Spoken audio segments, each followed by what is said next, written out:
कि खुदावंद भला है और उसकी शफकत अबदी है। हालेलुया। शुक्र करते हैं कि खुदा ने हमारी ज़िंदगी में एक और सुहानी सुबह का इजाफा किया ताकि हम उसके घर में आकर उसके कलाम की सदाकतों को सीखें। इससे पहले कि हम आज के मौजू की तरफ बढ़ें तो मैं चाहूँगा कि एक आयत फिर मेरे पीछे मिलकर तो आप पढ़िएगा। यह है दूसरा ग्रंथियों का खत, उसका 6 बाब 17 है। तो मेरे पीछे सारे मिलकर इसको पढ़िए। इस वास्ते खुदावंद फरमाता है कि उनमें से निकलकर अलग रहो और नापाक चीजों को ना छुओ तो मैं तुमको कबूल कर लूंगा। नापाक चीज को ना छुओ तो मैं तुमको कबूल कर लूंगा। आमीन। आज हमारा मौजू है अलग हो और बरकत पाए। अलग हो और बरकत पाए। अलग हो और बरकत पाए। कई दफा हम में से बहुत से ऐसे लोग जो हैं तौबा करते हैं, बपतिस्मा भी पा लेते हैं, और लेकिन उन चीजों को जो कि पुरानी इंसानियत की होती है, जिनका ताल्लुक गुनाह की रफ्शों से होता है, उनसे मुकम्मल तौर पर हम निकलते नहीं हैं। हम वहीं पर खड़े रहते हैं और फिर हमारी बहुत सी बरकतें और बहुत सारे वो ऐसे मरहल जो कि खुदा रफ्ता रफ्ता हमारी जिंदगी में करना चाहता है, हम उस तक पहुंच नहीं सकते और हम बहुत सारी बरकत से महरूम रह जाते हैं। तो आज जैसा कि हम सीख रहे हैं अलग हों और बरकत पाएं, तो यहां पर खुदा का हुक्म है वैसे कि इसलिए इस वास्ते खुदावंद फरमाता है कि उनमें से निकलकर अलग रहो। किन में से जी? उनमें से। उनमें से कौन है? अब थोड़ी देर हम इस पर भी बातचीत करते हैं। जैसे कि हम देखते हैं कि खुदा ने जब इब्राहिम को बुलाया,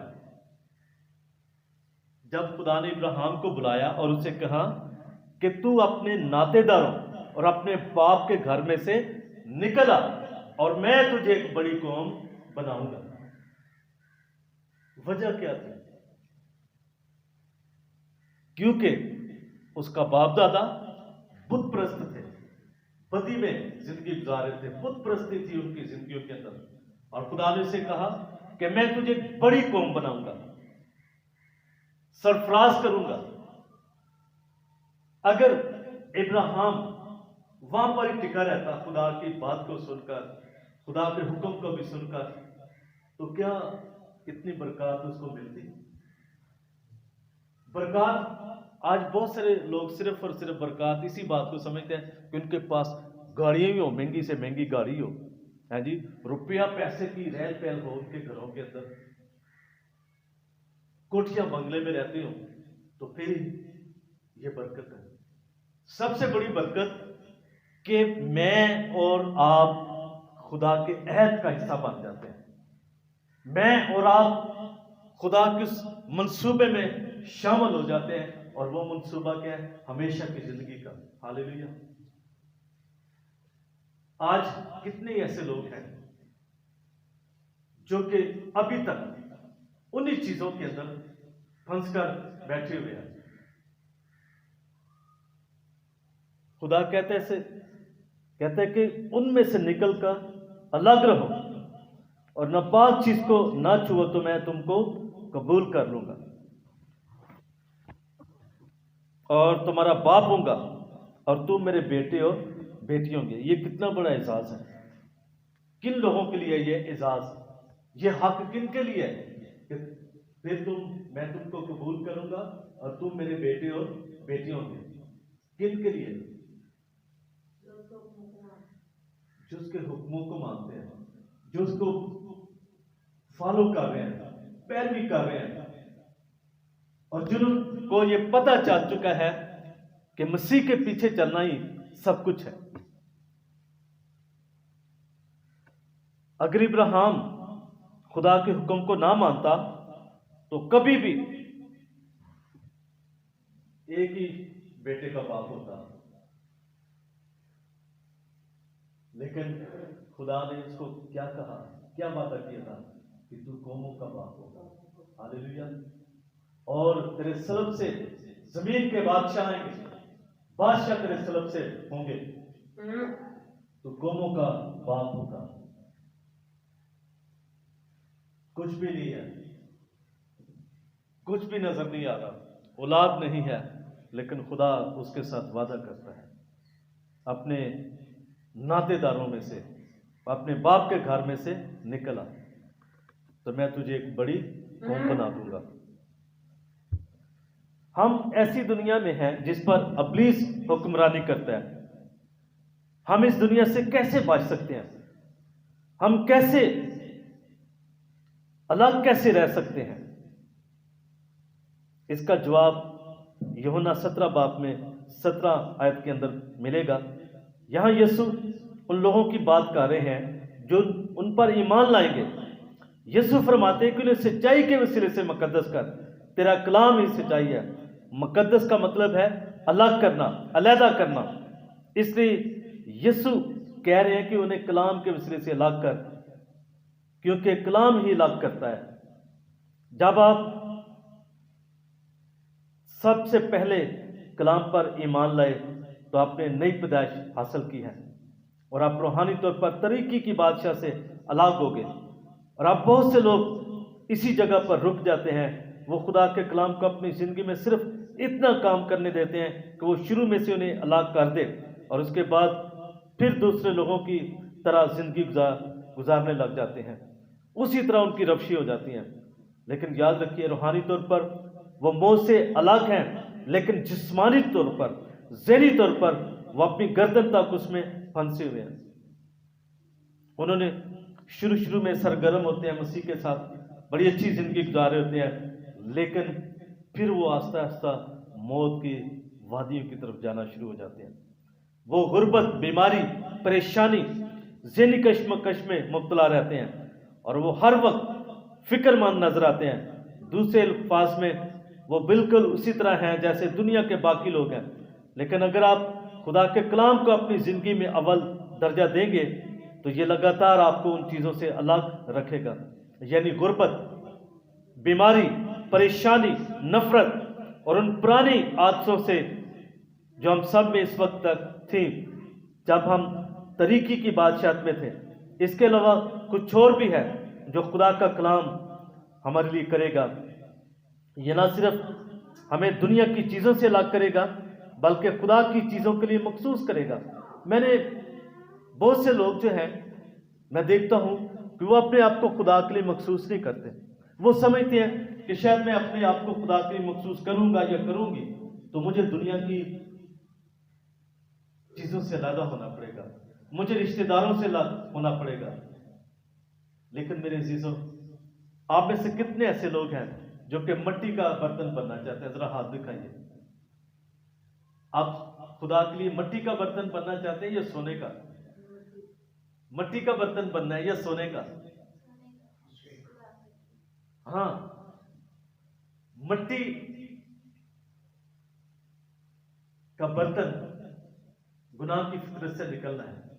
हमें खुदा के लिए सोने का बर्तन बनना है और सोना बड़ा कारआमद होता है। हम में से बहुत से लोग खुदा के लिए अपने आप को मखसूस नहीं करते। वो समझते हैं फलां चीज़ भी मुझे छोड़नी पड़ेगी, फलां काम भी मुझे छोड़ना पड़ेगा। लेकिन मेरे अजीजों, मसीह जिंदगी दर हकीकत यही है कि अपनी जिंदगी के मकासद को एक तरफ करके खुदा की बात को सुनना है, खुदा के पीछे चलना है, मसीह की पैरवी करते हुए अपनी ख्वाहिशात का इनकार करना है, अपनी खुदी को तर्क करना है। अगर ऐसा नहीं है तो इसका मतलब है कि हम अभी तक उसी चीजों के अंदर, उन्हीं चीजों के अंदर हम फंसे हुए हैं। याद रखिए मेरे अजीजों, आप अपनी पुरानी बुरी आदत को उस वक्त तक नहीं छोड़ सकते जब तक आप उसकी जगह अच्छी और नई आदत ना अपनाएं। आप दुनिया की चीजों से उस वक्त तक दूर नहीं हो सकते जब तक आपका ध्यान इससे बेहतर चीजों पर ना हो। आप अपने गुनाहों से रहाई पाने के लिए चलाकर कुर्सियों को ऊपर नीचे फेंक सकते हैं, चला सकते हैं और खुदा के सामने रोते हुए उसे कह सकते हैं, प्यारे खुदा मेरा ये गुनाह मुझसे दूर कर दे। आप जो कुछ भी कर लें फिर भी आप कभी गुनाह से अलग नहीं हो सकते। ये सिर्फ कलाम के वसीले से हो सकता है। और मेरे अजीजों, हमें इसके लिए कल नहीं, परसों नहीं, हमें आज ही फैसला करना है कि आप खुदा को, कलाम को अपनी जिंदगी में अव्वल दर्जा देंगे और इससे आप कभी नहीं हटेंगे। कलाम को पढ़ें, उसे अपनी जिंदगी में काम करने दें। कलाम को मौका दें कि आपको दुनिया की चीजों से अलग करके खुदा की चीजों की तरफ माइल करें। हालेलुया। बहुत से लोग खुदा के कलाम को अपनी जिंदगी में काम करने नहीं देते, इसलिए उनकी जिंदगियां जो है तब्दील नहीं होती। जब तक हम अपने आप को अलहदा नहीं करते, जब तक हम अपने आप को खुदा के लिए मखसूस नहीं करते, हम कभी भी खुदा के लिए सोने का बर्तन नहीं बांध सकते। कभी भी हम खुदा के जलाली कामों का हिस्सा नहीं बांध सकते। तो खुदा कहते हैं कि उनमें से निकलकर क्या रहो, अलग रहो और नापाक चीज को ना छुओ। जब हम ज़बूर नवीस की इस बात को पढ़ते हैं तो ज़बूर नवीस ज़बूर 4 में बयान करता है, उसकी 3 आयत, जान रखो कि खुदावंद ने दीनदार को अपने लिए अलग कर रखा है। जान रखो कि खुदावंद ने दीनदार को अपने लिए अलग कर रखा है। या तो फिर मैं तो अक्सर ये कहता हूं, हमें दोनों चीजों में से किसी का चुनाव कर लेना चाहिए। अगर खुदा के साथ चलना है तो फिर कैसे चलना है? जलेबी की तरह बांधो, सीधी चाल के साथ, तिरछी चाल के साथ नहीं, टेढ़ेपन के साथ नहीं। खुदा के साथ चलना है तो सही तौर पर, बामानी तौर पर खुदा के साथ चले।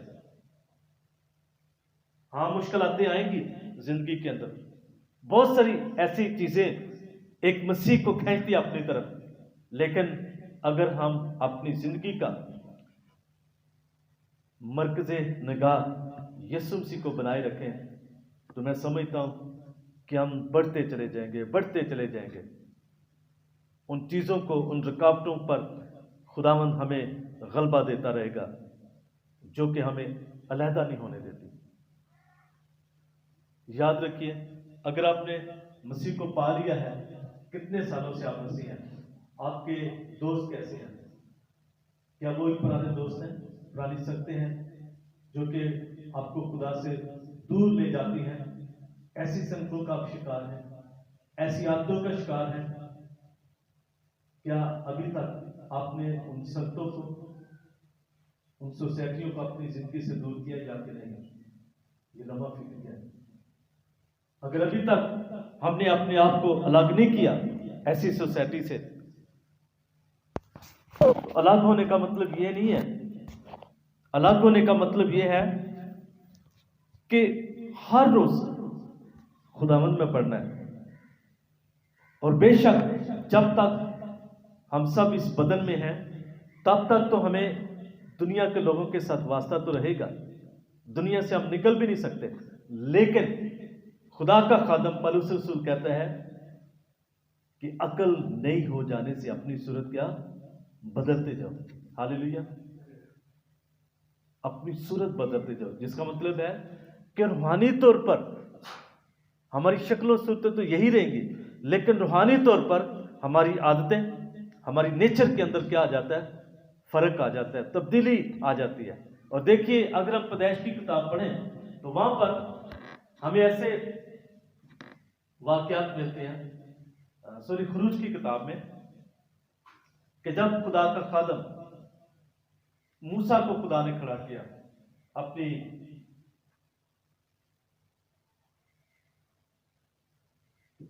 अपनी पहचान खुदा ने उसको दी और खुदा ने उसके साथ कलाम किया और खुदा की कुव्वत से उसने बड़े बड़े मोइज़ात किए वहां पर। तो फिर मैं आपको ये बताना चाहता हूं कि खुदा आज दुनियादार लोगों में और एक मसीही ईमानदार की जिंदगी में कैसा फर्क देखना चाहता है। जरा गौर कीजिए उन वाकयात को कि जब 3 दिन गहरी तारीकी थी पूरे मिस्र के अंदर, लेकिन जहां पर खुदा के लोग आबाद थे जशन के इलाके में, तो वहां पर क्या था? रोशनी थी, उजाला था। हालेलुया। याद रखो, जहां पर दुनिया के लोग, दुनियादार जो लोग हैं, भूखे मरेंगे, अगर आपका तवक्कुल जिंदा खुदा पर है, खुदा मुश्किल से मुश्किल तरीन हालात में भी आपको खिलाता पिलाता रहेगा। हालेलुया। एलिया के दिनों को देख लें, कि पूरा मुल्क भूख से मर रहा था, लोग अपने बच्चे खाने पर मजबूर हो गए थे, जानवरों की बीटें जो हैं, गलाजुज हैं, वो भी लोग खाते थे, रोटी नहीं मिलती थी क्योंकि बारिश नहीं थी पूरे मुल्क में। लेकिन मर्दे खुदा उसको ले गया एक ऐसी जगह जहां पर वो पानी पीता था नाले से, और उसके डोनर कौन थे? अतिया देने वाले कौन थे? रोटी पहुंचाने वाले कौन थे? पता है किसी को? कौवे। उसके डोनर कौन थे? काले हैं जी, कौवे। 3 टाइम, और खाना भी मामूली नहीं था, चटनी नहीं थी, क्या था? गोश्त और रोटी। हालेलुया। तेनों चंगियां चीज़ां नाल ओ हैर जाता, और तेरी उम्र में वो खुशी बचता है। किन के लिए? जो अपने आप को अलहदा कर लेते हैं। और बाइबल मुकद्दस में लिखा है, खुदा कहते हैं कि वो दीनदार से किसी भी नेमत को बाज नहीं रखेगा। क्या हम अपने आप को खुदा के लिए अलग करते हैं, मखसूस करते हैं? एक और शख्स के बारे में आपके सामने रखना चाहता हूं। यूसुफ उसका नाम था। यूसुफ जब मिस्र में जिंदगी गुजार रहा था, तो लिखा है कि खुदा उसके साथ था, खुदा के साथ वफादार था। क्या आप सोचते हैं कि वो मेरी और आपकी तरह इसी जमीन पर रहता था, और उसके दाएं बाएं जो गिर्द कैसा माहौल था? देवी देवता का पूजा पाठ होती थी, देवी देवता को माना जाता था, चढ़ावे चढ़ाए जाते थे। लेकिन ये मर्द खुदा अपने आप को खुदा के लिए मखसूस कर रखा था। ये किसी बुत के आगे नहीं झुकता था। ये खुदा से डरने वाला शख्स था। खुदा का खौफ इसकी जिंदगी में था। और देखिए कि कैसा इसने पाक जिंदगी गुजारी। नौजवान शख्स है, लेकिन खुदा के साथ वफादार है। उस माहौल का कोई भी असर इस बंदे की जिंदगी पर ना हुआ। तो आज बहुत से लोग यही कहते हैं, वो जी फिर फलाने का साथ ना दिए, फिर रिश्तेदारी टूट जाती है, अजी फलाना रिश्तेदार नाराज हो जाएगा। तो क्या ये अलहदगी है? मौजू है हमारा अलग हो और बरकत पाए। अलहदा होने में बरकत है। अगर इब्राहिम खुदा की आवाज सुनकर अलहदा ना होता, 1937 का हिस्सा बना रहता, जिस माहौल में वो रहश पजीर था, तो क्या होना था? कभी भी वो बायसे बरकत ना होता।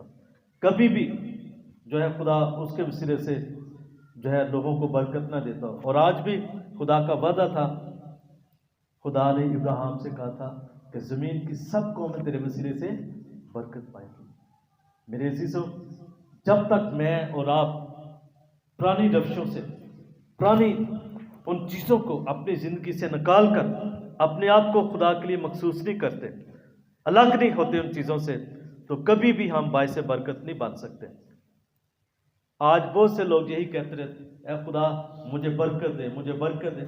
लेकिन याद रखिए, बरकत पाने का जो राज है वो अलहदा होने में है। हालेलुया। लिखा है 2 ग्रंथियों 6 बाब उसकी 14 में, बेईमानों के साथ ना हवा जुए में ना जोतो, क्योंकि रास्तबाजी और बेदीनी में क्या मेल जोल, या रोशनी और तरीकी में क्या शामिल। मसीह को बिलाल के साथ क्या मुआफ़क़त, या ईमानदार का बेईमान से क्या वास्ता, और खुदा के मक़दस को बुतों से क्या मुनासबत है। क्योंकि तुम यानी हम जिंदा खुदा के लोग खुदा का मक़दस है। चनाचे खुदा ने फरमाया कि मैं इनमें बसूंगा, उनमें चलूंगा फिरूंगा, और मैं उनका खुदा हूंगा और वो मेरी उम्मत हो। और ये कितना एजाज खुदा ने दे दिया है कि वो मेरे बेटे और बेटियां होंगे। तो मेरे अजीजों, बरकत का जो भेद है अलहदगी में है, अलग होने में है, अपने आप को खुदा के लिए मखसूस करने में है। और अलग होने का मतलब है कि अपने आप को खुदा के लिए अलहदा कर देना। हालेलुया। क्या जिंदगी के जितने साल गुजर चुके हैं, हमने कभी खुदा के सामने आकर कहा है क्या खुदा, मैं अपने आप को तेरे लिए मखसूस करता हूँ और मैं चाहती हूँ कि मैं तेरे जलाल का बर्तन बन जाऊँ, मैं सोने का बर्तन बनकर तेरे लिए जलाली काम करना चाहता हूँ, तेरे साथ मुकद्दस ज़िंदगी गुजारना चाहता हूँ। खुदावंद आज के कलाम के वसीले से हम सबको बरकत बख्शे और रोज़ बरोज़ जो है हम अपने आप को खुदा के लिए मखसूस करें, रोज़ बरोज़